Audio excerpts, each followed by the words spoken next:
trending up. If you see bullish momentum, it's too late to buy.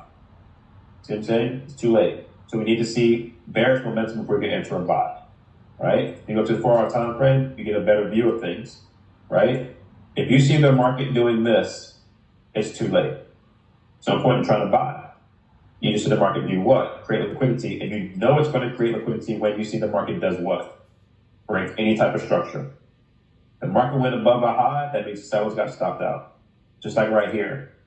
This is a break of structure, right? The moment this runs into any type of resistance, right, what is the bank going to do?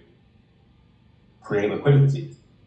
So you can't buy anymore until you see the order to trade for it. You see what I'm saying, guys? Look at this. Look. Low, high, low, break of structure that runs into resistance. Look. Resistance. What is the next phase? If the bank takes liquidity, what do they have to do to go higher than this point?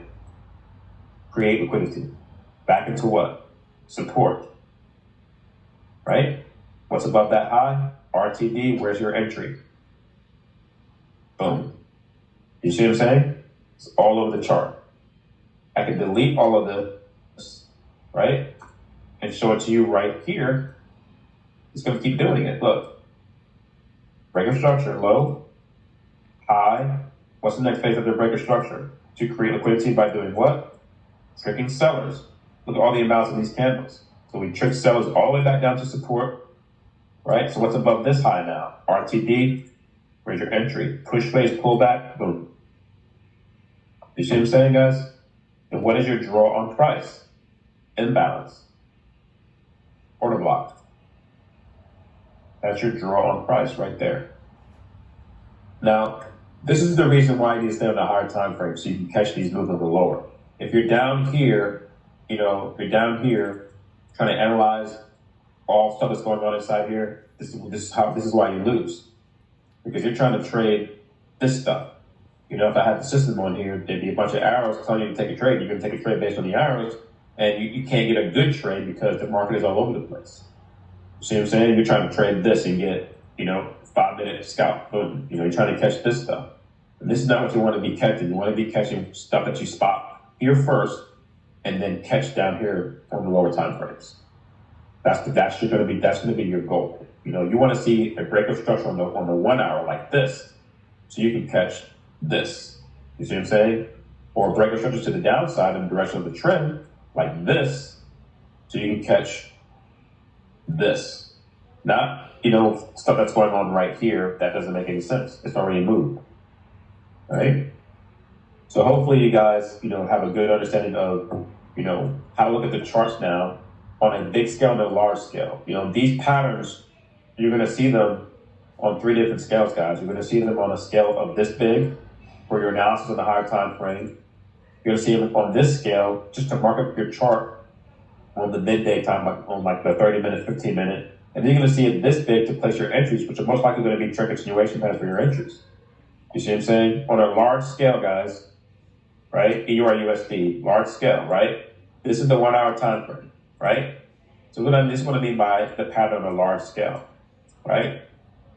Look, this is the market showing you some form of consolidation and then a break of structure right here.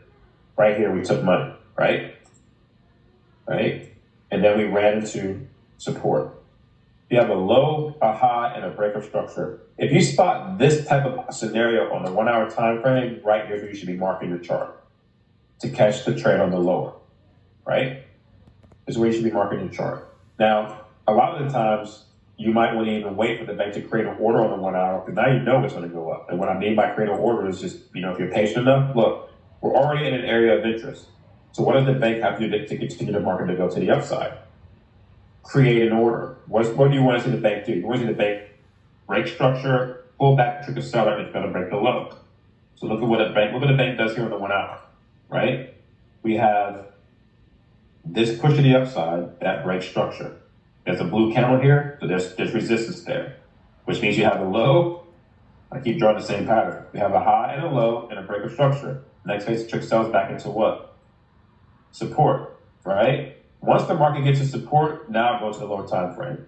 right here. Now go to a lower time frame, right? We're just going to go to 15 minutes. It's kind of far, right? And now you're going to place your trade here. Stop loss goes below here, and this is an order for the bank to take out. Once the bank gets above here, it's taken off, right? So look, this is what I mean by taking off. Look, it does it again. Look, break of structure. You're already in the trade. You entered here aggressively. What's the next phase? Trip sells back into what? Support. Now you have a second entry right here. And then it just takes off because now you have enough orders for the bank to do what? Just like this. You see that?